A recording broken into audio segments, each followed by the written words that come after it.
नमस्कार। सारा ओडिशा रे कार्यरत 314 ब्लॉक रो प्राथमिक और उच्च प्राथमिक विद्यालय समस्त शिक्षक शिक्षयित्री भाई भौणी मानकु संग्रामी अभिनंदन। आपण मानकु शत शत कोटी प्रणाम जनाऊछु, नमस्कार करुछु, सैल्यूट मारुछु जे आपण माने 314 ब्लॉक रे निजर न्यायचित 3 दफा दाबी नहीं जो आंदोलन कले, जार चाप ओडिशार 314 ब्लॉक कोण अनुकोणरू सरकार को मध्य दहलैछि एवं ओडिशा सरकार उपरे मीडिया बंधु जो बारंबार आपण मानकर वार्ता पहुँचाइबारे सफल होती एवं आपण मानकर निष्ठापर त्याग आज आमको बाट कड़ाई। ओडिशा सरकार बाध्य होती गोटे सब कमिटी गठन करने किंतु धन्यवाद देवी आम जो मिलित प्राथमिक शिक्षक महासंघर समस्त एनपीएस वर्गर शिक्षक संघर नेतृवृंद को एवं चारू दीदी को यूपीटीएफ समस्त कर्मकर्ता जहाँकर वरिष्ठ नेतृत्व में आम आज आंदोलन को आरंभ करूँ। आमर 3 दफा दाबी पूरण होगा पर्यंत ये आंदोलन चलो। आसंता काली ठारू यूपीटीएफ नेत्री आमर दीदी चारू दीदी तांकर वार्ता दे सारे। आपण माने निज निज ब्लॉक रे जेमती पूर्वपरी आंदोलन करुले सेमती आंदोलन में बसबे, मास लिव्रे आम आंदोलन करूँ। सरकार आपण मानकु मन रखा पड़ो ये अधिकार आपणकर।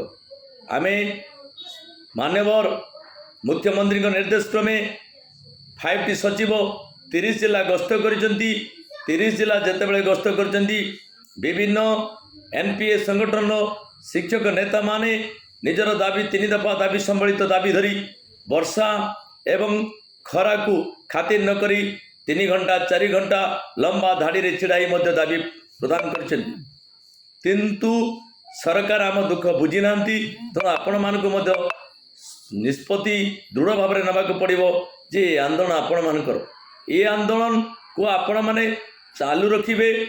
आजिर वार्ता होची माननीय मुख्यमंत्री हस्तक्षेप करी जदि घोषणा करती आमे ताको मानि नेबु एवं आमर गेजेट बाहर पर्यंत आमे प्रतीक्षा करूँ।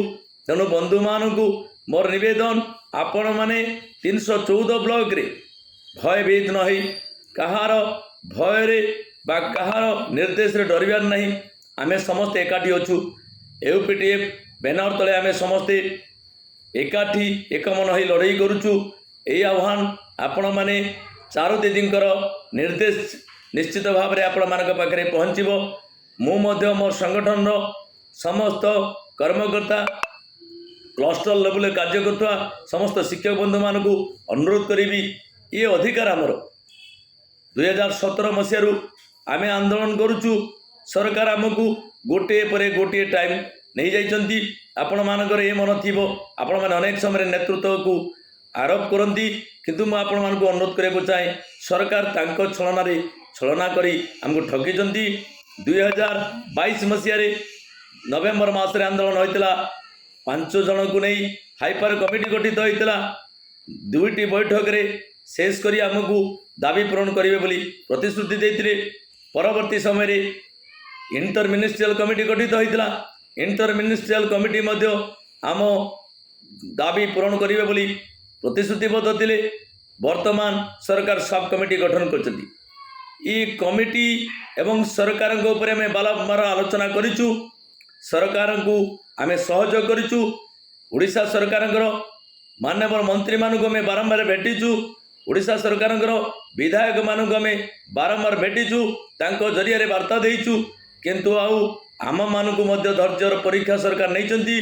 आम आमर धैर्यर परीक्षा दे सारीचु। बर्तमान आमको करवा मर परिस्थिति अच्छु। यह हूँ आम जीवन शेष आंदोलन। आमको ये आंदोलन चालू रखा पड़ो।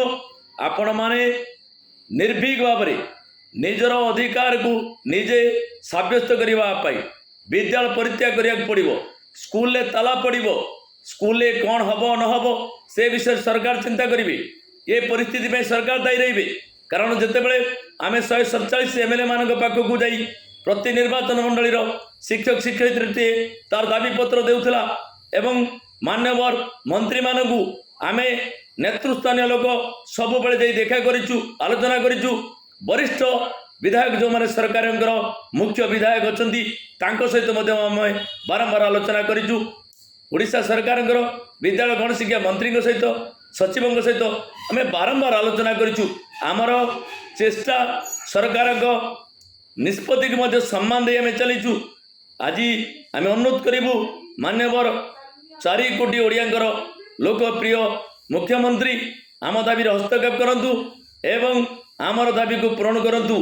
भाई मानकु भौणी मानकु मोर निवेदन आपण माने राज्य कर्मकर्ता आस्था प्रकट करी जो दीदी को आम नेतृत्व देचु तांको सम्मान जणई आपण माने निज निज स्तर रे आंदोलन को तेजियान करंतु। ये आंदोलन से दिन शेष हो जो दिन आमर दाबी पूरण हेबो। शिक्षक एकता जिंदाबाद, शिक्षक एकता जिंदाबाद।